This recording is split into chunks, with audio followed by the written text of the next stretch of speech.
चलिए शुरू करते हैं आर्थिक नियोजन इकोनॉमिक प्लानिंग। इसी में मुद्रास्फीति पढ़ेंगे और मुद्रा जो बैंकिंग होता है वो भी पढ़ेंगे, मौद्रिक बैंकिंग दोनों पढ़ेंगे। तो चलिए शुरू करते हैं और आगे तो शुरू करने जा रहे हैं हम आर्थिक नियोजन से, इकोनॉमिकल प्लानिंग से। 2 हो चुका है, पहला और दूसरा वीडियो मैं डाल चुका हूँ, अब है ये तीसरा वीडियो। तो देखिए आर्थिक नियोजन का मतलब ही होता है इकोनॉमिक प्लानिंग से अभिप्राय या मतलब तात्पर्य यही होता है। तो आर्थिक नियोजन से अभिप्राय एक ऐसी प्रणाली है जिसमें केंद्रीय संगठन एक निश्चित समय अवधि के लिए लक्ष्यों का निर्धारण करता है और इन लक्ष्यों को प्राप्ति के लिए कार्यक्रमों मतलब प्रोग्राम्स और नीतियों मतलब पॉलिसीज पर निर्धारण किया जाता है। एकदम सही बात है। अगर इकोनॉमिकल प्लानिंग करना है तो आपको भाई कार्यक्रम तो करने पड़ेंगे, पॉलिसी लाने पड़ेंगे, तभी तो हो सकता है कोई भी। और एक समय अवधि होना चाहिए, निश्चित समय अवधि तो होना चाहिए, ये भी है। और लक्ष्यों का निर्धारण करता है, पूरा होना नहीं होना वो अलग बात है, लेकिन कोशिश तो रहता है कि इतने लक्ष्य होने चाहिए, है कि नहीं? तो कार्यक्रम होनी थी जरूरी है। भारत में आर्थिक नियोजन की पृष्ठभूमि किसने तैयार की थी? देखिए वो जोड़कर मैंने बताया है, क्योंकि स्टूडेंट का लाइफ भी एक तरह से इकोनॉमिकल प्लानिंग की ही तरह होती है, इसलिए।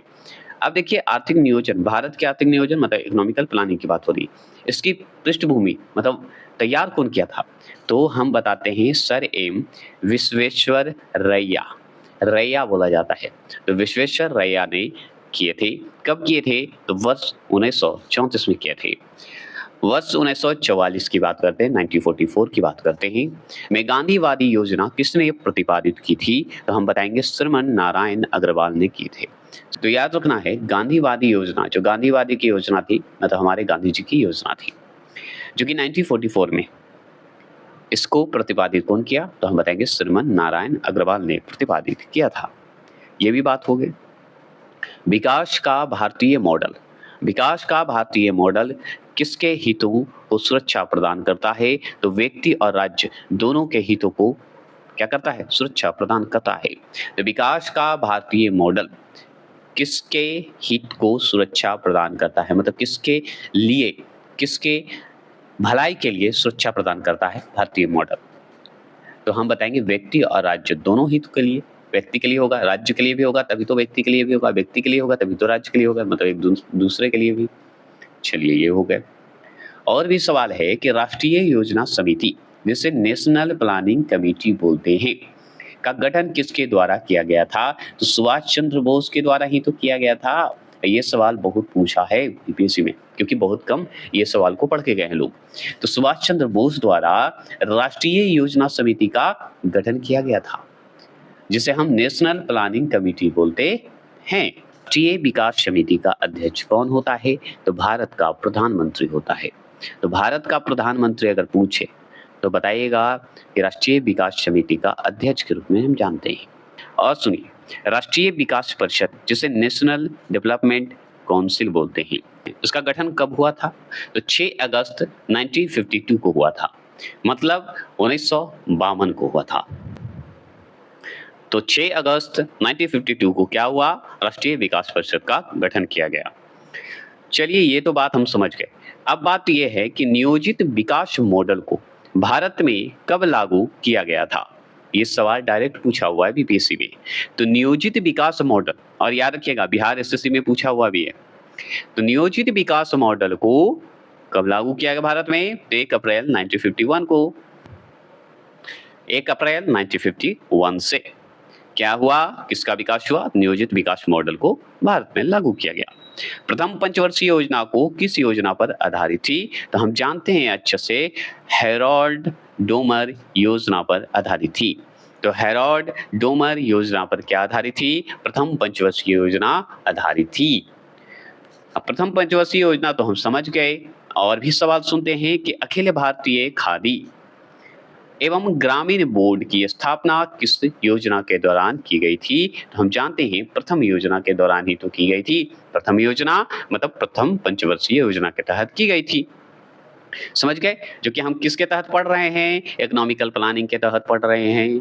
ये भी बात हो गई। और भी सवाल सुनिए। प्रथम पंचवर्षीय योजना की मुख्य प्राथमिकता क्या थी? तो कृषि का विकास करना था। तो अगर प्रथम पंचवर्षीय योजना की मुख्य अगर पूछे प्राथमिकता क्या है? तो कृषि का विकास है। इस पे एक एग्ज़ाम्पल देते हुए मैं बताता हूँ कि हमारा लाइफ़ भी एक कृषि की तरह है। अगर थोड़ा-सा फसल बोना शुरू कीजिएगा, तो हमारा लाइफ़ का शुरुआत होगा। तभी पढ़ने में मन लगेगा। जब तक आप शुरुआत नहीं करिएगा, तो कोई लक्ष्य पता नहीं चलेगा कि किसकी तैयारी करें, कब करें और कैसे करें। और सुनिए, देश में समाजवादी समाज की स्थापना का संकल्प किस पंचवर्षीय योजना में लिया गया था? तो द्वितीय पंचवर्षीय योजना में लिया गया था। तो समाजवादी समाज मतलब सोशलिस्ट सोसाइटी की स्थापना का संकल्प जो लिया गया, वो कौन-सी पंचवर्षीय योजना है? अरे भाई, द्वितीय पंचवर्षीय योजना है, क्योंकि प्रथम में कृषि से संबंधित है। और अगर कृषि से है तो ग्रामीण बोर्ड हो गया, की स्थापना होगी, अखिल भारतीय खादी का स्थापना होगा, ये सब होगा। लेकिन द्वितीय में समाजवादी की बात होगी। भारत में आर्थिक नियोजन मतलब इकोनॉमिकल प्लानिंग की वास्तविक शुरुआत द्वितीय पंचवर्षीय योजना से हुई थी। इस योजना का वस्तुकार अगर पूछे किसे माना जाता है, तो हम बताएँगे पीसी महालनोबिस को माना जाता है। मतलब पीसी महालनोबिस जी जो थे, वो द्वितीय पंचवर्षीय योजना का जो है वस्तुकार के रूप में जाने गए। क्योंकि भारत में आर्थिक नियोजन की वास्तविक अगर शुरुआत हुई है, तो द्वितीय पंचवर्षीय योजना में हुई है। इसलिए कर्ता, धर्ता, वस्तुकार के रूप में पीसी महालनोबिस को मानते हैं, वास्तविक रूप से। ये हो गए। भारत में अनवर्त योजना, देखिए पीस महालनोबिस मत बोलिएगा कि वास्तविक। वास्तविक कहने का मतलब है कि द्वितीय पंचवर्षीय योजना से शुरुआत अच्छे से हुई थी, ये कहने का मतलब है। ठीक है? आर्थिक नियोजन का। तो भारत में अनवर्त योजना, जिसे रोलिंग प्लान बोलते हैं, किस अवधि में प्रभावी थी? तो हम बहुत अच्छे से जानते हैं कि बीच में जो गैप आता है, उसे हम रोलिंग प्लान के रूप में कहते हैं, जो कि 1978 से लेके 80 तक माना जाता है। मतलब 1978 से लेके 80 तक माना जाता है। अगर मैं बात करूं किस पंचवर्षीय योजना में कृषि ने ऋणात्मक विकास प्रदर्शित किया था, तो तीसरी पंचवर्षीय योजना में जो है कृषि ने ऋणात्मक विकास प्रदर्शित किया था। विकास की ओर गया था ऋणात्मक रूप से। समझ गए? कृषि ने तीसरी पंचवर्षीय योजना, टिक लगा के आ जाइएगा। और बात कर लेते हैं हम लोग, जैसे अनवर्त योजना पढ़े, अभी पढ़े ना कि 1978 से 80 तक चलता है, मतलब 80 तक चला। उस समय इसे अनवर्त योजना को ही रोलिंग प्लान बोलते हैं। क्या बोलते हैं? रोलिंग प्लान, जो कि हम पढ़े हैं। चलिए, तो रोलिंग प्लान बोलिए या अनवर्त योजना बोलिए का प्रतिपादन जो है गुन्नार मिर्डल द्वारा अपनी पुस्तक द एशियन ड्रामा में किया गया था। इसे भारत में लागू करने का श्रेय जनता पार्टी की सरकार जो है तथा डीटी लकड़ावाला यहाँ नाम जो है डीटी लकड़ावाला को जाता है। लकड़ावाला है, नाम ही ऐसा है, डीटी लकड़ावाला को जाता है। तो देखिए, अनवर्त योजना का प्रतिपादन तो हम समझ गए भाई, मतलब रोलिंग प्लान का प्रतिपादन किए थे गुन्नार मिर्डल। कहाँ किए थे? अपने पुस्तक में। कौन सी पुस्तक है? द एशियन ड्रामा में किए थे। लेकिन भारत में लागू करने का श्रेय अगर पूछे तो लागू करने का श्रेय अगर पूछे तो जनता पार्टी को जाता है। किससे जाता है? जनता पार्टी को जाता है। ठीक है, ये हम समझ गए। और एक और थे जिसका नाम डीटी लकड़वाला थे। ये दोनों को जाता है, जनता पार्टी की सरकार और डीटी लकड़वाला को जाता है रोलिंग प्लान लाने में। लेकिन चर्चा अगर किया जाए तो गुन्नार मिर्डल द्वारा किया गया था। और सवाल सुन लीजिए, भारत में हरित क्रांति मतलब ग्रीन रेवोल्यूशन की शुरुआत जो है किस पंचवर्षीय योजना के दौरान हुई थी? तो हम बताएंगे तृतीय पंचवर्षीय योजना के दौरान हुई थी। सही बात है।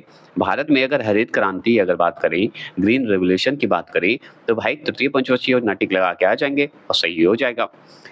चतुर्थ पंचवर्षीय योजना किस मॉडल पर आधारित थी? ये इंपॉर्टेंट है। तो हम चतुर्थ पंचवर्षीय योजना की बात करें तो डीआर गाडगिल मॉडल पर आधारित थी। तो गाडगिल मॉडल पर जो आधारित था वो कौन सा पंचवर्षीय योजना था? चतुर्थ पंचवर्षीय योजना था। समझ के। और याद रखिएगा, इसमें ज़्यादा नहीं समय काल जानते हैं, 1969 से लेके 1974 तक चला था। मतलब 1 अप्रैल से लेके 31 मार्च तक 1974 तक चला था, ये हम जानते हैं। 1 अप्रैल से चलेगा, 31 मार्च ही तक चलेगा ना, साल भर तो चलता है।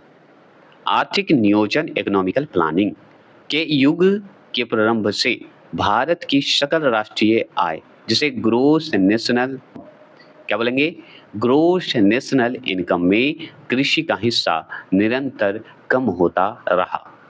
मतलब आर्थिक नियोजन इकोनॉमिकल प्लानिंग के युग अगर शुरुआत जैसे ही हुआ, प्रारंभ हुआ, तो भारत की जो सकल राष्ट्रीय आय है, जिसे हम जीएनआई बोलते हैं शॉर्ट में, ठीक है, जिसे हम ग्रोस नेशनल इनकम बोलेंगे। इसमें क्या हुआ, कृषि का हिस्सा निरंतर जो है, लगातार जो है, कम होता रहा है कृषि का, और यहीं से गड़बड़ होते चला है। सुनिए, किस पंचवर्षीय योजना में विकास केंद्र उपागम, जिसे हम डेवलपमेंट सेंटर अप्रोच बोलते हैं, अपनाया गया था? तो चतुर्थ पंचवर्षीय योजना में अपनाया गया था। तो पूछेगा कि विकास केंद्र उपागम, जिसे डेवलपमेंट सेंटर अप्रोच बोलते हैं, वो अपनाया गया था कौन सी योजना? तो चतुर्थ पंचवर्षीय योजना।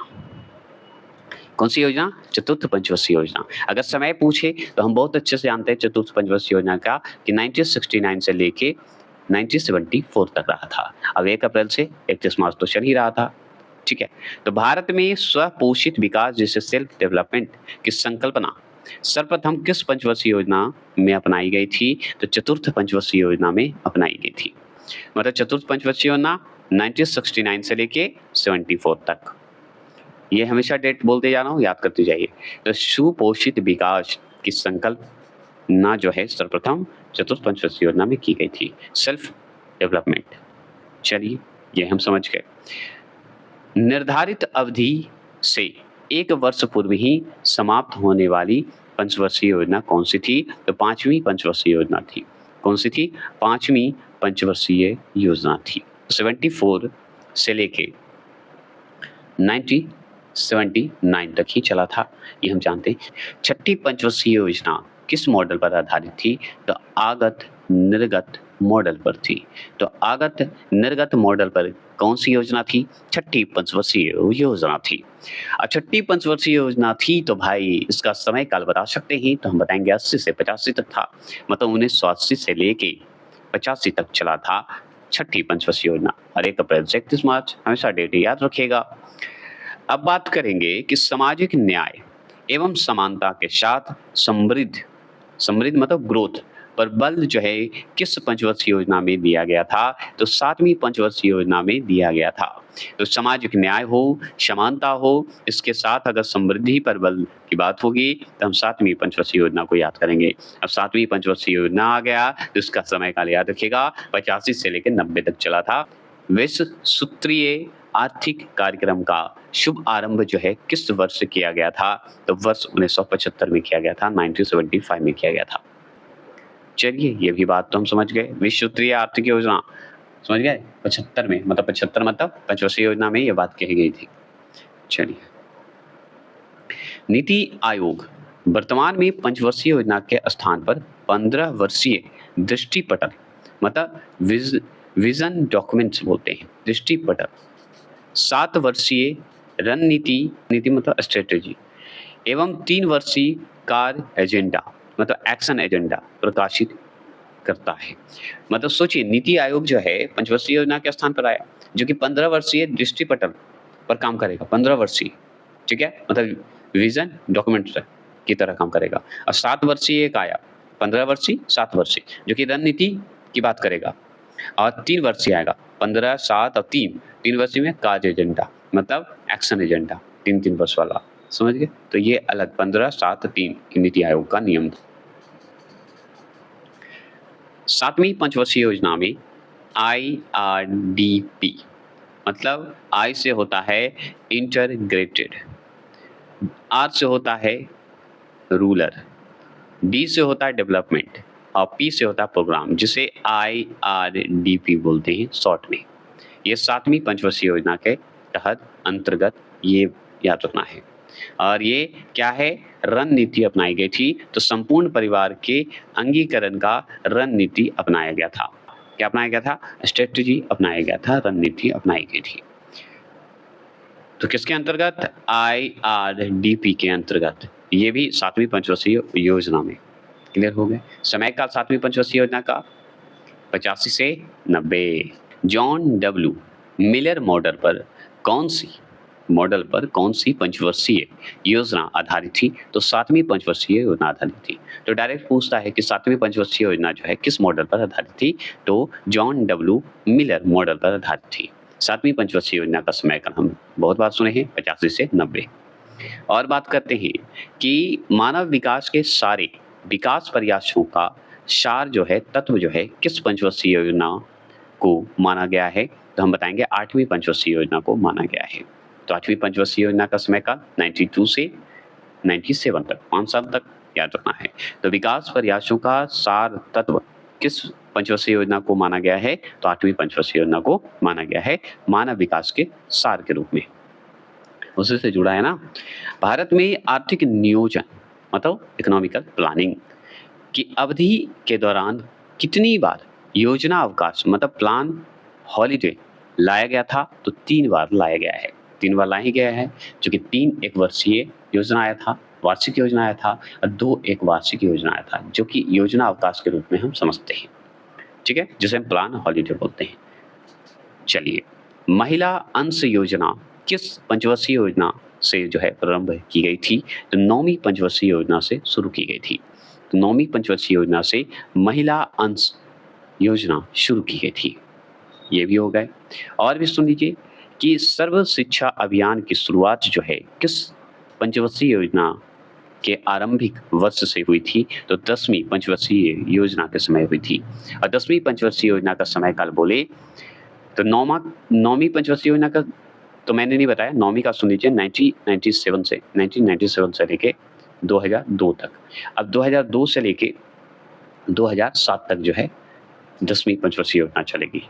ठीक है, ये क्लियर हो गए। अगर 11वीं पंचवर्षीय योजना की बात करेंगे तो 11वीं पंचवर्षीय योजना का हम समझ गए 7 से लेके कहाँ तक चलेगा? भारत तक चलेगा। 2007 से लेके भारत तक चलेगा, जो कि 11वीं पंचवर्षीय योजना का उद्देश्य क्या था? तो तीव्रतर एवं समावेशी विकास था। समावेशी सभी को लेकर चलिए, सभी का विकास की बात करते हैं। तो 11वीं पंचवर्षीय योजना थी। अब 12 से 17 चलता ही है 12वीं पंचवर्षीय योजना की, उस बीच में बंद हो जाता है, सत्ता पलट जाती है। ये भी जानते हैं। 11वीं पंचवर्षीय योजना में शिक्षा से संबंधित विषय वस्तु क्या है? तो हम बताएंगे अनिवार्य प्रारंभिक शिक्षा है। क्या है? अनिवार्य प्रारंभिक शिक्षा है। और भी सुन लीजिए, 12वीं पंचवर्षीय योजना की अगर बात करेंगे तो इसका मुख्य उद्देश्य था तीव्रतर, धारणीय और अधिक समावेशी विकास होना। अधिक हो जाएगा 11वीं में समावेशी विकास था, 12वीं में अधिक समावेशी विकास हो जाएगा। इसका समय का बताया जाता है कि 12 से लेके 5 वर्ष का था ना, 17 तक। ठीक है, लेकिन अब 17 यही 12 से 17 के बीच में पंचवर्षीय योजना 12वीं जो है रुक जाती है। ये बोल दीजिए। चलिए, अब सुनिए कि थोड़ा सा हम फास्ट चल के इसे खत्म कर देते हैं। तो इसमें देखिए भारत की जो पंचवर्षीय योजना है टोटल 12 है, ये हम जानते हैं। और योजना और अवधि की बात करेंगे, समयकाल की बात करेंगे, मुख्य उद्देश्य क्या था इसका, तो मुख्य उद्देश्य पे ज़्यादा फोकस करेंगे। तो देखिए प्रथम योजना की अगर बात करें तो प्रथम पंचवर्षीय योजना बोलेंगे, जो कि 1 अप्रैल से शुरू होता है 31 मार्च। तो सब में 1 अप्रैल 31 मार्च 1 अप्रैल 31 मार्च चलेगा, लेकिन डेट जो है अलग-अलग होंगे। तो 1951 से 1956 तक प्रथम पंचवर्षीय योजना चला था, मतलब 56 तक। इसमें मुख्य उद्देश्य था प्रथम पंचवर्षीय योजना में कृषि उत्पादन में वृद्धि, उत्पादन, आय तथा धन का समान वितरण होगा। पढ़ेंगे दूसरी पंचवर्षीय योजना का। और दूसरी पंचवर्षीय योजना तो हम जानते हैं कि 56 तक तो चला था प्रथम, तो 56 से लेके 61 तक चलेगा दूसरा। तो दूसरा पंचवर्षीय योजना का समयकाल अगर बोले तो हम बताएंगे 56 से 61, 56 से 61 तक, जो कि इसका मुख्य उद्देश्य क्या था? तो औद्योगिक उत्पादन में वृद्धि और भारी उद्योगों में विकास। ये भी जानते हैं, उद्योग के मामले में अगर देखा जाए तो दूसरी पंचवर्षीय योजना था। अब देखिए तीसरी योजना की बात करते हैं। तो तीसरी पंचवर्षीय योजना जो है ये भी हम 1 अप्रैल से 31 मार्च हमेशा चलेगा। तो देखिए 56 से 61 तक तो दूसरा चला था, तो 61 से लेके 66 तक जो चलेगा वो चलेगा तीसरी पंचवर्षीय योजना। तीसरी पंचवर्षीय योजना का मुख्य उद्देश्य अगर पूछेगा तो हम बताएंगे खाद्यान्न के उत्पादन में आत्मनिर्भर की बात करता है, रोजगार के अवसरों में वृद्धि की बात करेगा, असमानता में कमी लाने की बात करेगा। तो असमानता में कमी लाना, रोजगार के अवसरों में वृद्धि करना, खाद्यान्न के उत्पादन में आत्मनिर्भरता करना, ये सब जो है तीसरी योजना की बात करता है, जो कि हम चले थे तीसरी योजना 61 से 66 तक। अब इसी बीच में 61 से 66 तक तो चला तीसरी योजना, पंचवर्षीय योजना, लेकिन उसी बीच में 3 वर्ष का गैप हो जाता है। तो 3 एक वर्षीय योजना आ गया, जिसे तो 3 एक वर्षीय योजना आ गया, जो कि 1 अप्रैल से 31 मार्च तक तो चलेगा ही, लेकिन इस बीच में 66 से 1969 तक, मतलब 69 तक जो है वर्षीय योजना चलेगा। ठीक है? मतलब 3 वर्षीय योजना मतलब वार्षिक योजना चलेगा, योजना अवकाश के रूप में। 3 गो आता है, जिसमें से 1 वर्षीय योजना शुरू होगा, फिर द्विवर्षीय, जो कि वार्षिक योजना के नाम से हम जानते हैं, डायरेक्ट सभा योजना की बात करते हैं। तो चौथी पंचवर्षीय योजना का समयकाल अगर बोली तो 69 से लेके 74 तक चलेगा। मतलब 1969 से लेके 1974 तक जो है चौथी योजना चलेगी, ये हम जानते हैं। चौथी पंचवर्षीय योजना का उद्देश्य यही था कि विकास की प्रक्रिया को तीव्र करना है, कीमत स्थिरता लाना है, कीमत में बढ़ावा नहीं होना चाहिए, स्थिर हो, और सामाजिक समानता स्थापित हो। यही हमारे चौथी योजना का बात कही गई थी, मुख्य उद्देश्य था। चलिए, ये भी बात है। पंचवर्षीय योजना का समयकाल बात करें तो हम जानते हैं कि 74 से लेके 79 तक, मतलब 79 तक, तो 74 से लेके 79 तक जो है ये 5वीं पंचवर्षीय योजना की बात करता है। इसका मुख्य उद्देश्य की अगर हम बात करेंगे तो जीवन स्तर को ऊंचा उठाने का, विशेषकर समाज के जो कमजोर वर्ग है उनकी बात कही गई है। गरीबी उन्मूलन, मतलब गरीबी को हटाना है, आत्मनिर्भरता लाना है, आत्मनिर्भर बनाना है, ये सब बातें 5वीं पंचवर्षीय योजना। फिर उसके बाद एक दूसरा जो है वार्षिक योजना आ जाता है, जो कि 79 से 80 तक चलेगा। मतलब 1979 से लेके 1980 तक चलेगा, मतलब 80 तक चलेगा। तो 79 से लेके 80 तक जो है कौन सी वार्षिक योजना आ जाती है, तो बीच में गैप आ जाता है। अब वार्षिक योजना तो गैप हो गई, तो अब चलिए इसके बाद छठी पंचवर्षीय योजना आ जाएगा। तो छठी देखिए, पहला वार्षिक योजना 66 से 69 तक, मतलब 69 तक, फिर उसके बाद 79 से देखिए 80 तक चलेगा वार्षिक योजना, जो कि ज़्यादा नहीं रहता है, 1 ही साल रहता है, ये ज़्यादा चल जाता है।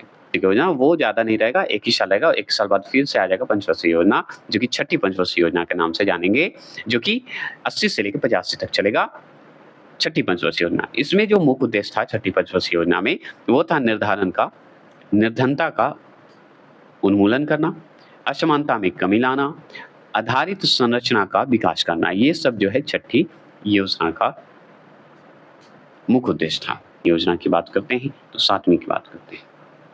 तो देखिए, 7वीं योजना जो है, 7वीं पंचवर्षीय योजना बोलते हैं इसे, जो कि 85 से 90 तक चलेगा, मतलब 85 से 90 तक, 85 से 90 तक चलेगा, मतलब 7वीं पंचवर्षीय योजना। 85 से लेके 90 तक चलेगा कौन, 7वीं पंचवर्षीय योजना।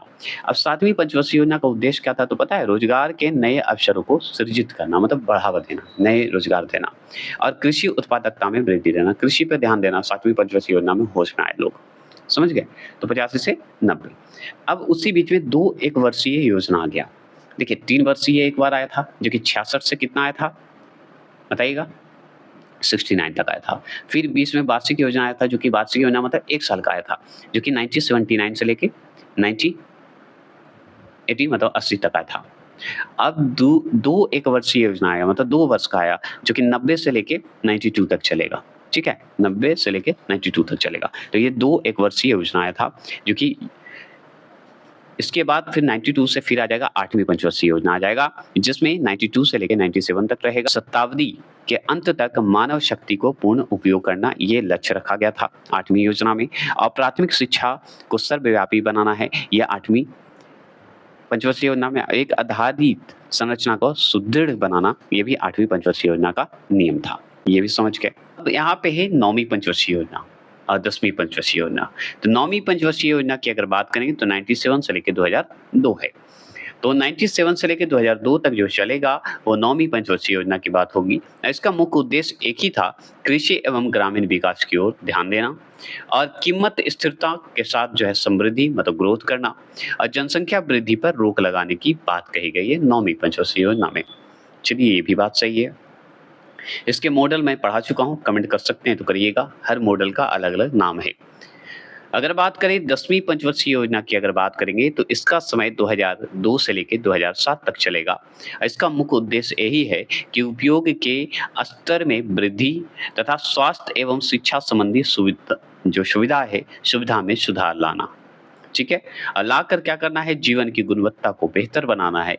ये 10वीं पंचवर्षीय योजना का मुख्य उद्देश्य था। और सबसे बड़ी बात, समावेशी की बात करता है 10वीं पंचवर्षीय योजना, तो समावेशी समृद्धि मतलब समावेशी जो ग्रोथ होते हैं, असमानताओं को कम करना होता है। समावेशी वृद्धि करिए तभी तो असमानता जो है दूर होगी, याद रखना है। अगर बात करेंगे 11वीं पंचवर्षीय योजना का, तो 7 से 12 चलेंगे, क्योंकि 2 से 7 तक जो है हमारा 10वीं चला था, तो 12वीं पंचवर्षीय योजना चलेगा 7 से 12। और डेट तो हमेशा जानते हैं, 1 अप्रैल से 31 मार्च तक चलेगा वार्षिक हमेशा। इसका मुख्य उद्देश्य था 11वीं पंचवर्षीय योजना का कि बहुमुखी लक्ष्य, जिसमें न केवल विकास बल्कि निर्धनता कम करने का भी शामिल किया जाएगा। किसमें? 11वीं पंचवर्षीय योजना में। दूसरी बात कि 10वीं में भी शिक्षा की बात कही गई, इसमें भी शिक्षा की गुणवत्ता एवं सार्वजनिक स्वास्थ्य सेवाओं का सुधार करना 11वीं पंचवर्षीय योजना में। द्वितीय हरित जो क्रांति है उसकी रणनीति को फिर से अपनाने की बात कही गई है 11वीं पंचवर्षीय योजना में। उच्च कोटि के रोजगार का सृजन करना और पर्यावरण का संरक्षण की बात कही गई है 11वीं पंचवर्षीय योजना में। देख रहे हैं परिवर्तन कितने होते जा रहे हैं, मतलब पर्यावरण का भी अब ध्यान रखा जा रहा है। क्यों? क्योंकि हम लोग विनाश कर रहे हैं उसे। 12वीं योजना की अगर बात करें तो 12 से 17 की अगर बात करेंगे तो 12वीं योजना से संबंधित है। 12वीं पंचवर्षीय योजना का उद्देश्य था तीव्र, सतत एवं अधिक समावेशी विकास होगा। 10वां में खाली समावेशी विकास की बात कही गई है, लेकिन इसमें अधिक समावेशी का ध्यान रखना होगा। और सकल घरेलू, जिसे जीडीपी बोलते हैं, में 8% जो है वृद्धि की जाएगी, यही बात कही गई। क्लियर हो गए? तो ये हो गए पंचवर्षीय योजना, जो कि मैं पढ़ा चुका हूँ। अगर स्पेशली उस पे अगर ट्रिक चाहते हैं या याद करने के लिए रिपीट चाहते हैं तो मैं पढ़ा चुका हूँ, आप जाकर देख लीजिएगा। तो चलिए अब हम नेक्स्ट टॉपिक पढ़ेंगे, उससे पहले सुन लीजिए। 6ठी पंचवर्षीय योजना जो है वो 1982 में जब आया था। पंचवर्षीय योजना कब से कब तक चला था? 6ठी पंचवर्षीय योजना 80 से 85 और 82 में क्या हुआ था पता है? 6ठी पंचवर्षीय योजना में ही 1982 में नाबार्ड और एक्जिम बैंक का स्थापना किया गया था, वो भी 6ठी पंचवर्षीय योजना के तहत बताया जाता है। ठीक है, क्लियर हो गए। अब चलिए शुरू करते हैं मुद्रा एवं बैंकिंग प्रणाली। कोई भी वस्तु जो सभी प्रकार के आर्थिक व्यवहारों को पूरा करने में तथा भुगतान के माध्यम के रूप में सामान्यता स्वीकार की जाती है, उसे मुद्रा कहते हैं। क्या कहते हैं? मुद्रा कहते हैं। तो कोई भी वस्तु जो सभी प्रकार के आर्थिक व्यवहारों को पूरा करने में तथा भुगतानों के माध्यम के रूप में समानता स्वीकार करता है, सामान्यतः जो है स्वीकार किया जाता है, उसे ही मुद्रा कहा जाता है, उसे ही मनी कहा जाता है। जिसमें ऋण भी सम्मिलित होते हैं, जो ऋण लिया जाता है वो भी सम्मिलित होते हैं, उसे मुद्रा ही कहते हैं। अब सवाल और सुन लीजिए, भारत में सर्वप्रथम कागजी मुद्रा जो है पेपर मनी जिसे कहते हैं की शुरुआत किस वर्ष हुई थी? 1862 मतलब 1862 में हुई थी। तो 1862 में क्या हुआ, जो कागज का जो पैसा अभी देख रहे हैं हम लोग, 20 का नोट, 10 का नोट पेपर मनी जिसे बोलते हैं, वो भारत में सर्वप्रथम 1862 में हुआ था, जो कि अभी भी चल रहा है। किस प्रकार की मुद्रा में बाह्यमूल्य मतलब फेस वैल्यू जिसे बोलते हैं, बाह्यमूल्य के साथ साथ आंतरिक मूल्य वैल्यू भी निहित होता है, तो धातु मुद्रा में। तो कहने का मतलब कौन सा ऐसा मुद्रा है जो बाह्यमूल्य, आंतरिक मूल्य भी निहित होते हैं, तो धातु मुद्रा में निहित होते हैं। विदेशी मुद्रा जिसमें त्वरित प्रवास की प्रवृत्ति होती है, क्या कहलाती है? गर्म मुद्रा कहलाती है, हॉट मनी कहलाती है। अच्छा, मतलब विदेश का जो मुद्रा है जिसे हम क्विक माइग्रेशन ट्रेंड बोलते हैं, वो क्या कहलाएगी? गर्म मुद्रा कहलाएगी, हॉट मनी कहलाएगी। क्लियर? और सुनिए, स्मार्ट मनी मतलब स्मार्ट मुद्रा या प्लास्टिक मनी या प्लास्टिक मुद्रा, प्लास्टिक मनी बोलिए या मुद्रा बोलिए, जिसे हम स्मार्ट मनी, यहाँ पे एक प्लास्टिक मनी मतलब और यहाँ पे होना चाहिए, ठीक है। और प्लास्टिक मनी शब्द का प्रयोग किसके लिए किया जाता है? तो क्रेडिट डेबिट कार्ड के लिए किया जाता है। तो क्रेडिट और डेबिट कार्ड जो होते हैं वो प्लास्टिक मनी होते हैं, उसके माध्यम से पैसे लेते हैं, है ना। स्मार्ट मनी है, ये सब जानते हैं। तो डेबिट, क्रेडिट, ये सब शब्द आएंगे तो स्मार्ट मनी बता दीजिएगा, प्लास्टिक मनी बता दीजिएगा। अब देखिए बिटकॉइन क्रिप्टो करेंसी, ये भी बहुत इंपॉर्टेंट है। तो बिटकॉइन क्रिप्टो करेंसी का प्रचलन जो है किसने किया था? तो ये जो है नाम इनका आता है सातोशी नाकामोटो ने, नाम ही ऐसा है सातोशी सातोशी नाकामोटो ने किया था। तो बिटकॉइन क्रिप्टो करेंसी, जैसे अब तो बहुत सारा हो गया, जैसे अब यूपीआई, फोन पे, गूगल पे इस तरह का हो गया ना, ये सब ऑनलाइन सिस्टम हो गया है ना, ऑनलाइन मनी हो गए। तो ऐसे भी याद रखने की चीज़ है, अलग अलग ढंग से याद करिए। जैसे बिटकॉइन हो गए, क्रेडिट कार्ड, ये सब क्या है? प्लास्टिक वाला मनी है, उससे पैसा होता ही है, जिसमें पैसे लग रहे हो, जिस माध्यम से जा रहे हो वो आपका बनते चल जाएगा। अब धातु वाला, जैसे अब बहुत सारे धातु का मुद्रा है, 1 रुपया 2 रुपया है ना, नोट वाला ये भी जानते हैं, जो कि 1862 में हुआ था। केंद्रीय बजट 2223 में डिजिटल संपत्ति, जिसे क्रिप्टो करेंसी बोलते हैं, के हस्तांतरण से होने वाली आय पर कितने प्रतिशत कर का प्रावधान किया गया है? तो हम जानते हैं 30% प्रावधान किया गया है। 30% जो है क्रिप्टो करेंसी के जो 2223 में जो बजट आया था उसके अनुसार किया गया है टैक्स 30%। अगर बात करें भारतीय रुपया, जो भारत का रुपया होता है, वर्ष 1957 जो 1957 तक जो है 16 आनों में विभाजित था। मतलब सोचिए 1957 तक जो है 16 आनों में विभाजित था। 16 आना बोला जाता था, 16 आना तक याद रखिएगा, आना में बोला जाता था।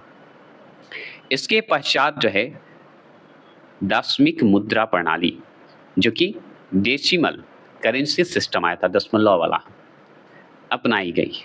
ठीक है, ये भी अपनाया गया। और 1 रुपया को 100 समान पैसों में बांटा गया। तो 1 रुपया को कितने समानों में बांटा गया? 100 पैसों के समानों में बांटा गया। अब देखिए आरबीआई द्वारा जारी नोट में कुल कितने 17 भाषाओं का प्रयोग होता है। ये भी सवाल बनता है, कितने भाषाओं का प्रयोग करते हैं भाई आरबीआई द्वारा? जो नोट में इस्तेमाल होता है 17 भाषा। चलिए ये आप पढ़ लिए, आगे बात करते हैं। और भी ज्यादा है, आवश्यकता है, कोई बड़ी चीज नहीं। देखिए अभी तत्काल तो बुक के हिसाब से 17 ही भाषा है कि नहीं? अब चलिए, वह मुद्रा जिसका वास्तविक एवं अंकित मूल्य बराबर हो उसे क्या कहते हैं? तो उसे हम कहेंगे प्रमाणिक मुद्रा, कहेंगे स्टैंडर्ड मनी कहा जाता है। तो आपसे पूछेगा कि स्टैंडर्ड मनी किसे कहिएगा? तो अरे भाई जो वास्तविक हो, अंकित मूल्य हो, जिसका अंकित मूल्य बराबर हो, तो वास्तविक एवं अंकित मूल्य बराबर अगर हो गया तो वो हमारा स्टैंडर्ड मनी हो जाएगा। अच्छा चलिए, विशेष आहरण अधिकार, जिसे स्पेशल ड्राइंग राइट्स, जिसे SDR बोला जाता है, का उदाहरण क्या है? तो वो है कृत्रिम मुद्रा। कृत्रिम मुद्रा मतलब आर्टिफिशियल मनी जिसे बोलते हैं। तो विशेष आहरण अधिकार, आहरण जो कि स्पेशल ड्राइंग राइट्स जिसे बोलते हैं SDR, तो वो एक तरह से कैसी मनी होती है? तो कृत्रिम मुद्रा होती है, आर्टिफिशियल मनी होती है। चलिए अब जैसे इसमें थोड़ा सा हम जान लेते हैं। अब यहाँ पे मुद्रा पूर्ति की माप, मतलब मेजरमेंट ऑफ मनी सप्लाई। अब पैसे का जो है सप्लाई जो होता है, माप जो होता है, मेजरमेंट जो करते हैं, उसकी पूर्ति कैसे करेंगे, सप्लाई कैसे करेंगे? तो देखिए M1, M2, M3, M4 के रूप में बांटा हुआ है।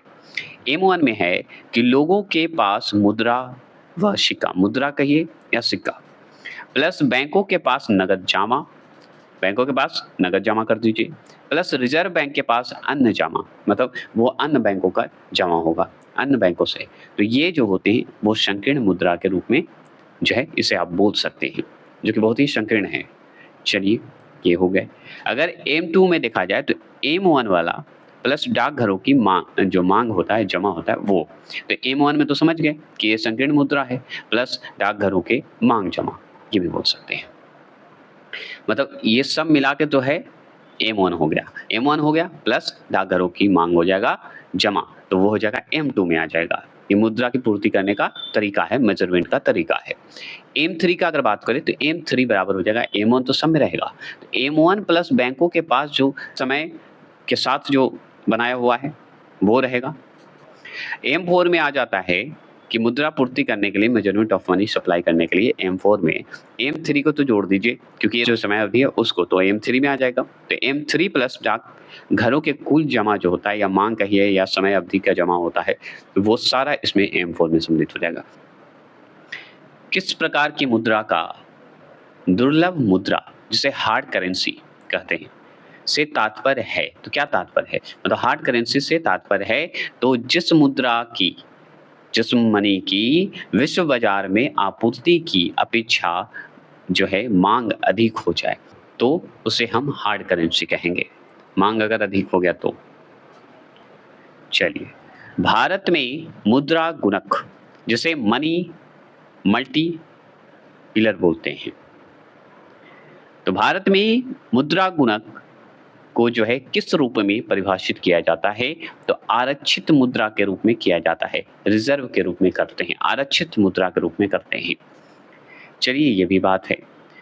पोस्टल ऑर्डर, जो पोस्टल ऑर्डर आते हैं, डिमांड ड्राफ्ट जो होते हैं, जिसे चेक बोलते हैं, तथा पत्र जिसे बोलते हैं, तो पत्र हो, चेक हो, डिमांड ड्राफ्ट हो, पोस्टल ऑर्डर हो, ये सब जो है किसके उदाहरण है? ऐच्छिक मुद्रा का उदाहरण है, ऑप्शनल मनी का उदाहरण है।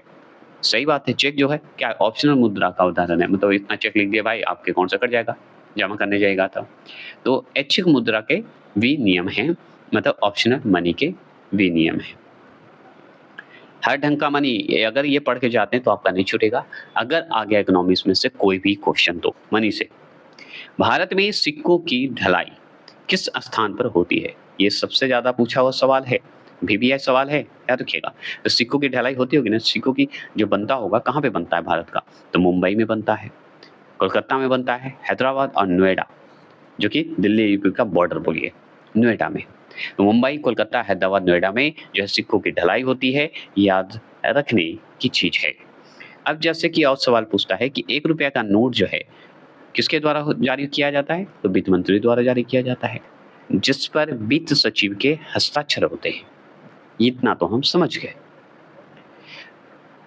जबकि अन्य करेंसी नोट RBI द्वारा जारी किए जाते हैं, और जो भी करेंसी नोट होते हैं वो RBI द्वारा जारी होता है, जिस पर रिजर्व बैंक के गवर्नर के हस्ताक्षर होते हैं, जो कि अगर गवर्नर के रूप में पूछे तो अभी 25 में गवर्नर कौन है? शक्तिकांत दास हैं।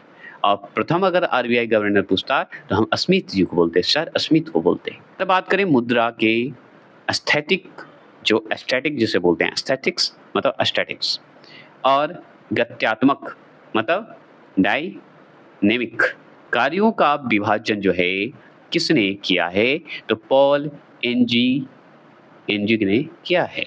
तो पॉल एनजिग ने किया है, क्या किया है?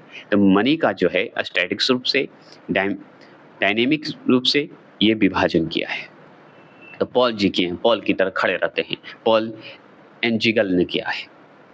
चलिए, ये तो समझ गए।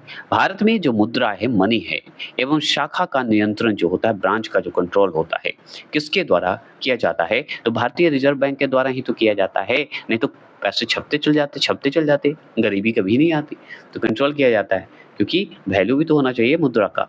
चलिए, ये बात है। भारतीय रिजर्व बैंक ने अपनी पहली डिजिटल करेंसी, जिसे ई-रुपया, कब जारी की? तो 1 नवंबर 2022 को जारी की। तो ई-रुपया के रूप में जो है जारी किया गया, वो भी भारतीय रिजर्व बैंक के द्वारा पहली बार, जिसे हम डिजिटल करेंसी के नाम से जानते हैं, उसी को ई-रुपया कहा जाता है। तो ये जो है 1 नवंबर 2022 को जानते हैं, जारी किया गया था।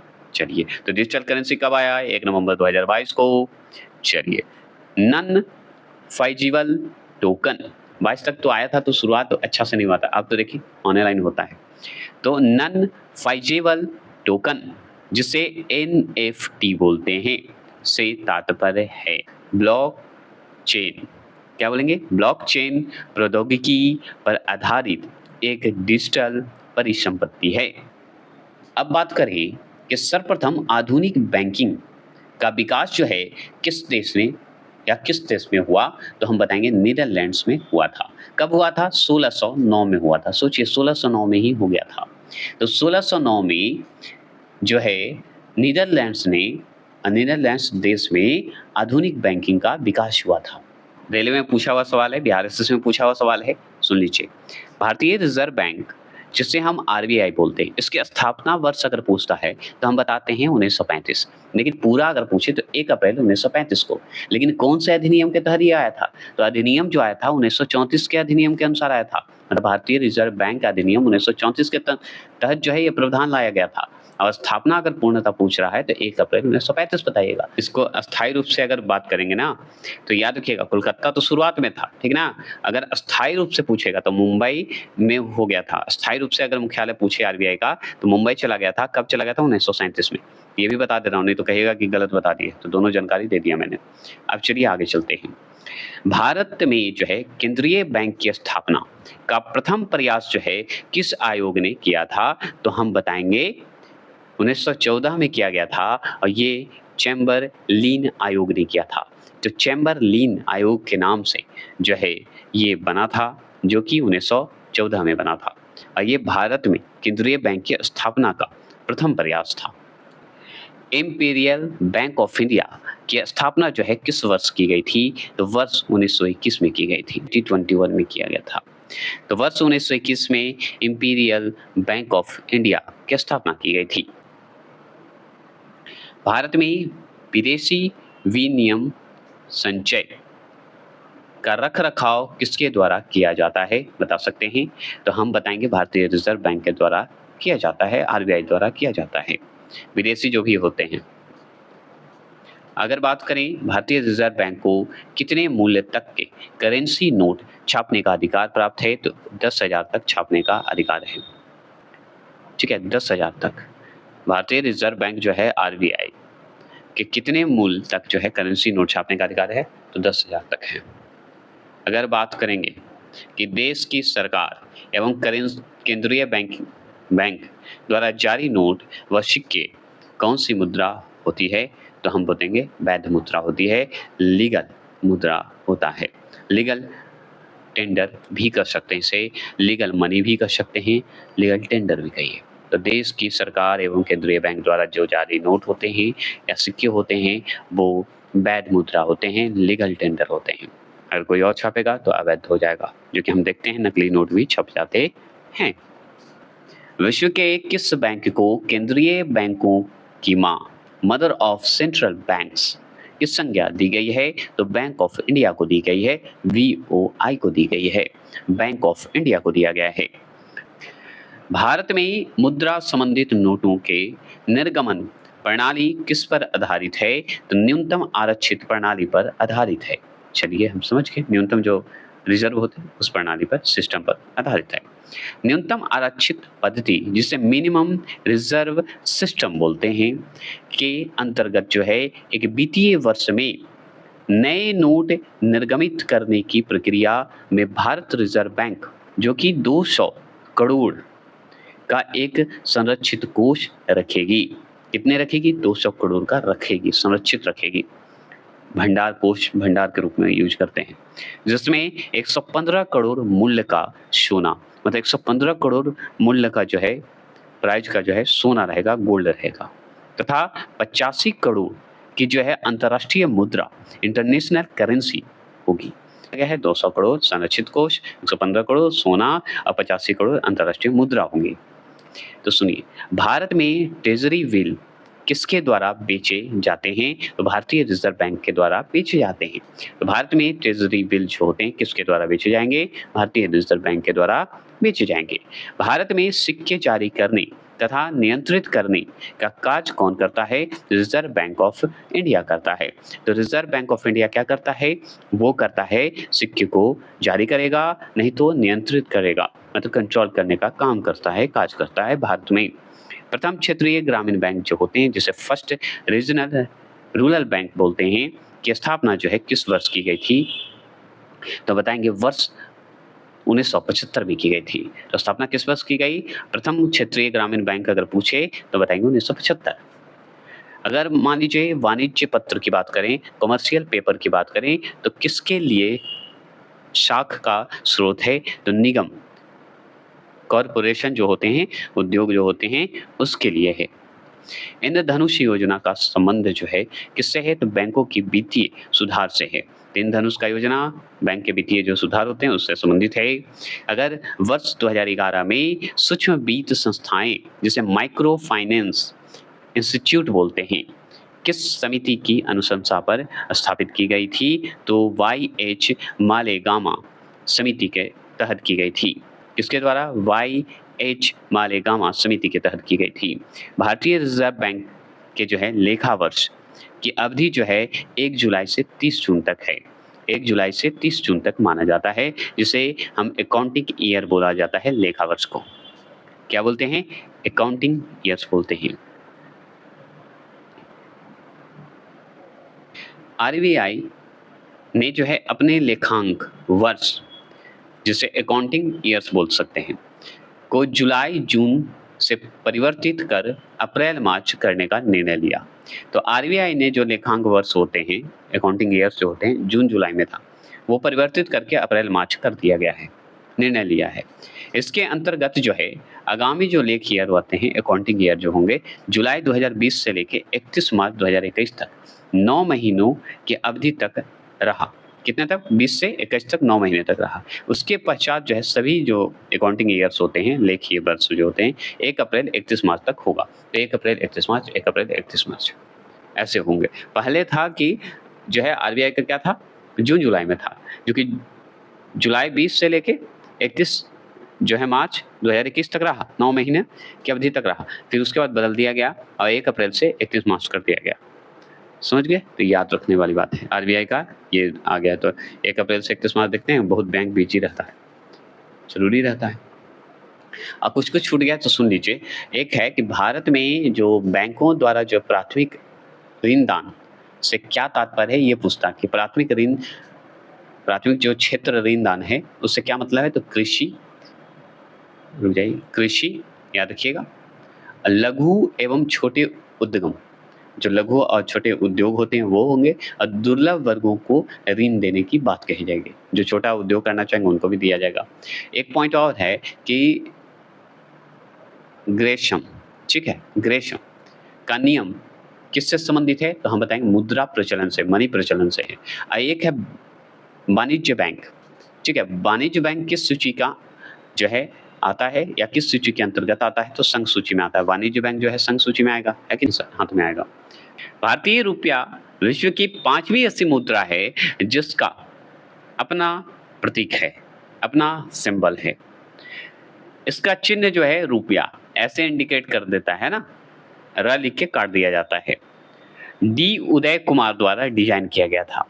ये पूछता है कि चिन्ह जो मुद्रा है हमारे भारत का, रुपया जो दिखाते हैं, वो बताइए किसके द्वारा डिजाइन किया गया था? तो डी उदय कुमार द्वारा किया गया था। डॉक्टर उदय कुमार बोल दीजिए। आगे बात करते हैं। नरसिंहमन समिति का संबंध जो है किससे है? नरसिंहमन समिति की अगर बात करेंगे तो बैंकिंग संरचना में सुधार से संबंधित है। चलिए ये तो हम समझ गए। भारत में व्यावसायिक बैंकों द्वारा साख सृजन, क्रेडिट क्रिएशन का नियंत्रण जो है कौन करता है? तो भारतीय रिजर्व बैंक ही तो करता है, हम जानते हैं। चलिए, भारतीय रिजर्व बैंक करता है। ग्रामीण परिवारों को सीधे ऋण दिया जाता है, कौन प्रदान करता है? तो क्षेत्रीय ग्रामीण बैंक और भूमि विकास बैंक, यही दो बैंक जो है सीधे ग्रामीण परिवार को पैसा देता है या ऋण देता है, लोन देता है। अगर बात करेंगे कि मूल रूप से निजी स्वामित्व वाला भारतीय रिजर्व बैंक जो है भारत सरकार के पूर्ण स्वामित्व में कब आया? तो 1 जनवरी 1949 को आया। 1 जनवरी 1949 को 1949 को आया था। अगर मैं बात करूं भारतीय रिजर्व बैंक का मुख्यालय, हेडक्वार्टर कहाँ स्थित है? तो मुंबई में स्थित है। किसे है? मुंबई में स्थित है। तो अगर भारतीय रिजर्व बैंक का हेडक्वार्टर कहाँ स्थित है? मुंबई में। और याद रखिएगा 1937 में वास्तविक रूप से मुंबई में गया था भारतीय रिजर्व बैंक का मुख्यालय। नहीं तो शुरू में कोलकाता था, ये जान लीजिए। बताया जाता है कि शुरू में हेडक्वार्टर नहीं था, एक तरह से कोलकाता था, फिर बाद में जो है मुंबई अस्थायी रूप से बन गया था, ये बताया जाता है। तो क्लियर याद रखिएगा कि मुंबई टिक लगाइएगा। अगर पूछ देगा कि हेडक्वार्टर कहाँ है तो मुंबई लगाना है। अगर पूछता कि शुरुआती दौर जब हुआ था तो कहाँ था, तो कोलकाता बताना है। वो ऑप्शन के हिसाब से, क्वेश्चन के हिसाब से आप लगाइएगा, नहीं तो कहिएगा गलत बता दिए सर। गलत नहीं बताए हैं, दोनों था, लेकिन वास्तविक अगर देखा जाए मुंबई, तो मुंबई ही लगा के आइएगा टिक। दोनों क्लियर करता हूँ, उसमें बताना भूल गया था, नहीं तो कहिएगा कि गलत हो गया। तो आप हम ही को दोस्त थे, इसलिए दोस्त को दूर कर लीजिए।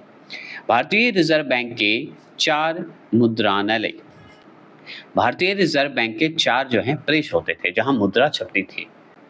पहला देवास, जो कि एमपी में पड़ता है, वहां भारतीय रिजर्व बैंक की मुद्रा छपती है। एक नासिक जो कि महाराष्ट्र में है, वहां छपता है। एक मैसूर है जो कि कर्नाटक में है, वहां छपता है। और एक पश्चिम बंगाल में है, सालबोनी, यहाँ पे भी जो है भारतीय रिजर्व बैंक के जो है प्रेस हैं वो रहते हैं, जहाँ मुद्रा बनते हैं। ऐसे सवाल पूछते भारतीय रिजर्व बैंक का जो 4 प्रेस है वो बताइए कहाँ-कहाँ है। तो मध्य प्रदेश में कहाँ है, तो बताएंगे देवास में। नासिक में कहाँ है, तो सॉरी महाराष्ट्र में कहाँ है, तो नासिक में। अच्छा कर्नाटक में कहाँ है, मैसूर में। पश्चिम बंगाल में कहाँ है, तो हम बताएंगे सालबोनी में। पश्चिम बंगाल और मध्य प्रदेश का ये 2 सवाल पूछता है, क्योंकि नासिक मतलब मध्य प्रदेश का और पश्चिम बंगाल का पूछता है क्षेत्र, क्योंकि नासिक और मैसूर फेमस है इसलिए ज़्यादा नहीं पूछता है। भारत का केंद्रीय बैंक या बैंकों का बैंक किसे कहा जाता है, तो भारतीय रिजर्व बैंक को ही कहेंगे। और किसे कहेंगे, भारतीय रिजर्व बैंक को कहेंगे। अगर मान लीजिए अब आ गए भारतीय स्टेट बैंक, जिसे एसबीआई बोला जाता है। आरबीआई तो हम समझ गए, एसबीआई जानते हैं। तो भारतीय स्टेट बैंक जिसे हम एसबीआई बोलते हैं, इसकी स्थापना जो है किस वर्ष हुई थी, तो 1955 में हुई थी। 1 जुलाई 1955 को बताया जाता है डेट, जो कि स्टेट बैंक ऑफ इंडिया का हुआ था। देखिए सिंपली क्लिक क्रेडिट कार्ड योजना किस बैंक द्वारा शुरू की गई है, तो हम बताएंगे भारतीय स्टेट बैंक के द्वारा की गई है। तो किसके द्वारा, भारतीय स्टेट बैंक के द्वारा की गई है।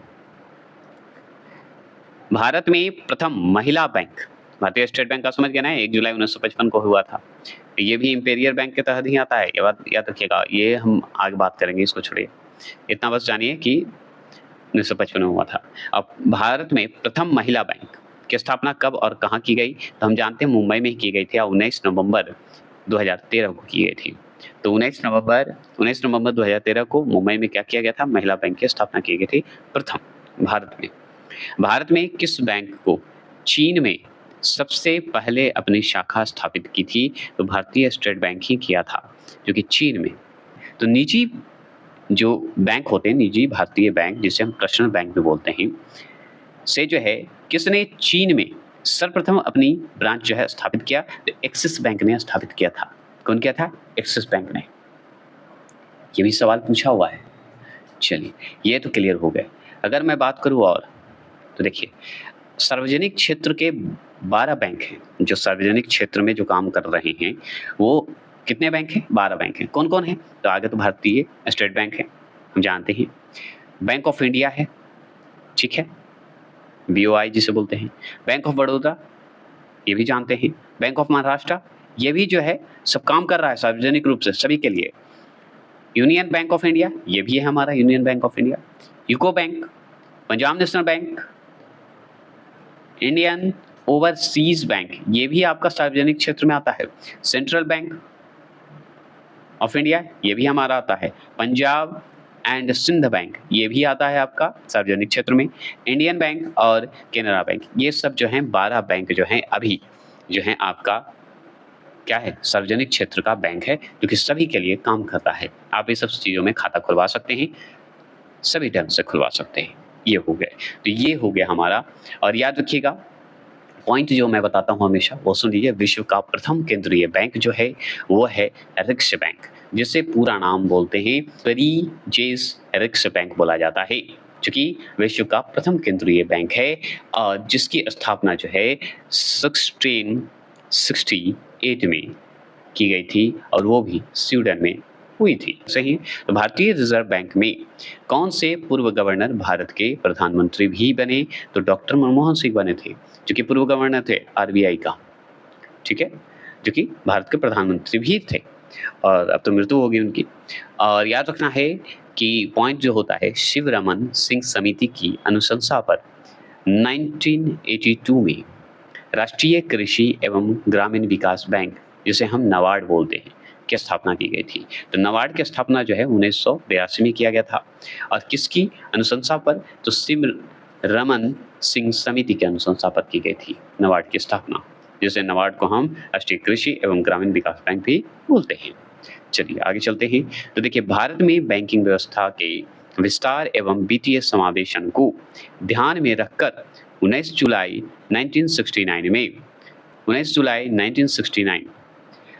तथा 15 अप्रैल 1980 को क्रमशः 14 एवं 6 बड़े व्यावसायिक बैंकों का राष्ट्रीयकरण किया गया था। किसानों तक आसानी से पहुंचने के लिए किस बैंक ने किसान क्लब स्थापित किए हैं? तो भारतीय स्टेट बैंक ने ही तो किया है, किसान क्लब की स्थापना किया है। किसानों के लिए ये भी खुला है, ठीक है।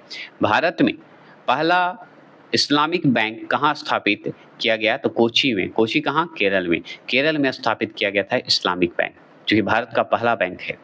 अगर पूछे लघु उद्योग, जिसे स्मॉल स्केल इंडस्ट्रीज बोलते हैं, लघु उद्योग के क्षेत्र में कौन सा बैंक जो है कार्य करता है? तो हम जानते हैं भारतीय लघु उद्योग विकास बैंक, जिसे हम SIDBI बोलते हैं। समझ गए? SIDBI बैंक जो है वो लघु उद्योग के लिए काम करता है, जिसे हम भारतीय लघु उद्योग बैंक भी बोलते हैं।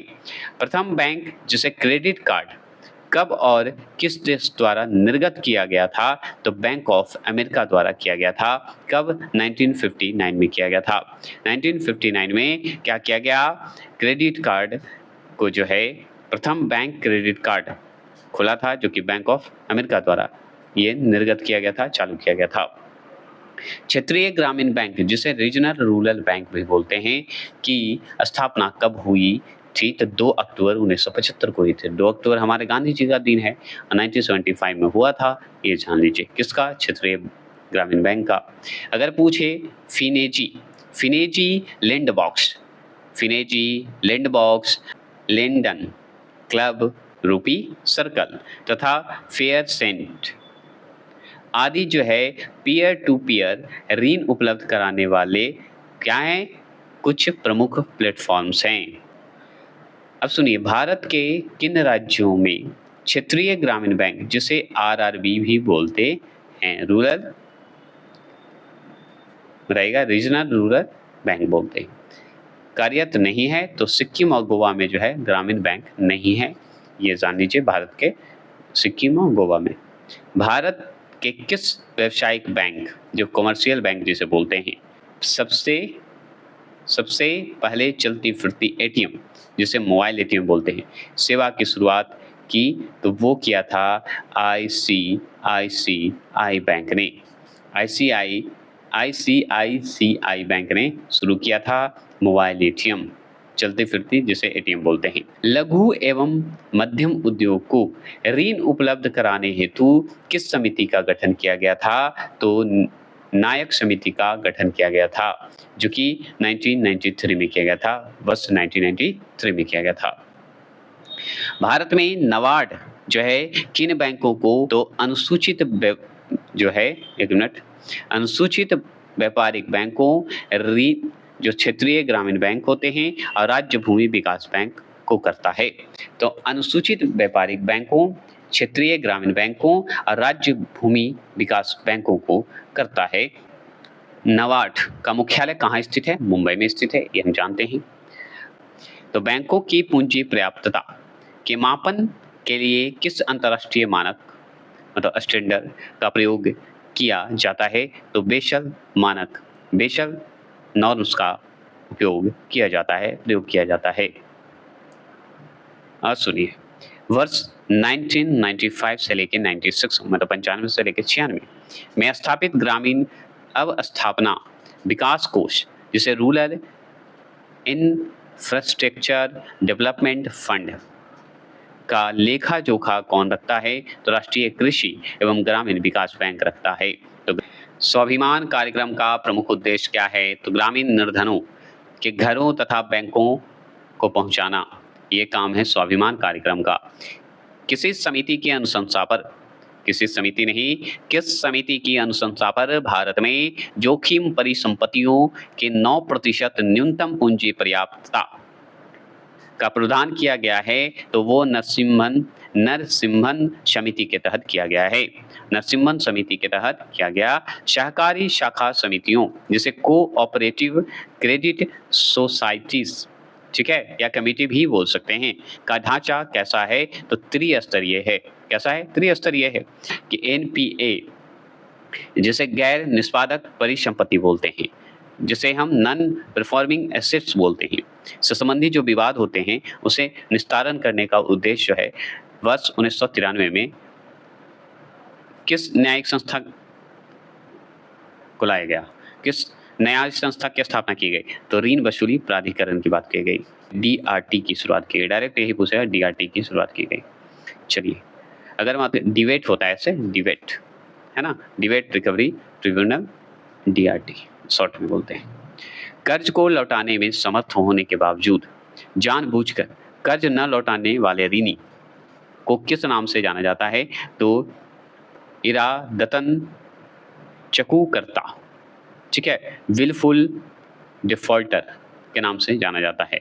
केरल जो है देश का प्रथम राज्य है, जबकि तमिलनाडु का मंगलम देश का प्रथम गांव है। तो केरल देश का प्रथम राज्य है, ये हम जान गए। तमिलनाडु का जो क्षेत्र मंगलम है वो देश का प्रथम गांव है तमिलनाडु का, जहां प्रत्येक परिवार को कम से कम एक बैंक खाता मतलब बैंक अकाउंट सुनिश्चित कराया गया है। एक बैंक अकाउंट निश्चित सुनिश्चित कराया गया है। सोचिए, तमिलनाडु का एक गांव है मंगलम और केरल पूरा, समझ जाइए। भारतीय रिजर्व बैंक किन परिसंपत्तियों के बदले भारतीय रिजर्व बैंक किन परिसंपत्तियों, जिसे असेस्ट बोलते हैं, परिसंपत्तियों के बदले में मुद्रा निर्गमन करता है, तो वो है स्वर्ण, विदेशी प्रतिभूति, भारत सरकार की प्रतिभूति के बदले में करता है। स्वर्ण हो या विदेशी प्रतिभूति जो होता है, विदेश का जो होता है, तथा भारत सरकार की प्रतिभूति, ये समय बदलने में काम करता है। मुद्रा निर्गम वही होते हैं, जो कि भारतीय रिजर्व बैंक का ये सब माध्यम होते हैं, परिसंपत्तियों को बदलने में काम करता है। चलिए, अगर वर्ष 1920 की बात करते हैं, में भारत भूमि विकास बैंक, ठीक है, की स्थापना कहाँ की गई थी, तो पंजाब में है झाग, वहाँ पे किया गया था। कब? 1920 में। प्रथम भूमि विकास बैंक की एक तरह से स्थापना हुई थी। बैंकों की जो है जमा राशि बढ़ने पर जो है मुद्रा आपूर्ति, जिसे मनी सप्लाई बोलते हैं, पर क्या प्रभाव पड़ता है? मुद्रा आपूर्ति बढ़ती है। इसमें क्या सोचने वाली बात है? भारतीय स्टेट बैंक की स्थापना किस समिति की संस्तुति पर हुई थी, तो A.D. गोरा वाला समिति पर हुई थी, 1952 में हुई थी। सोचिए, इन्हीं के अनुशंसा पे 1952 में हुई है भारतीय स्टेट बैंक की स्थापना। समझ गए?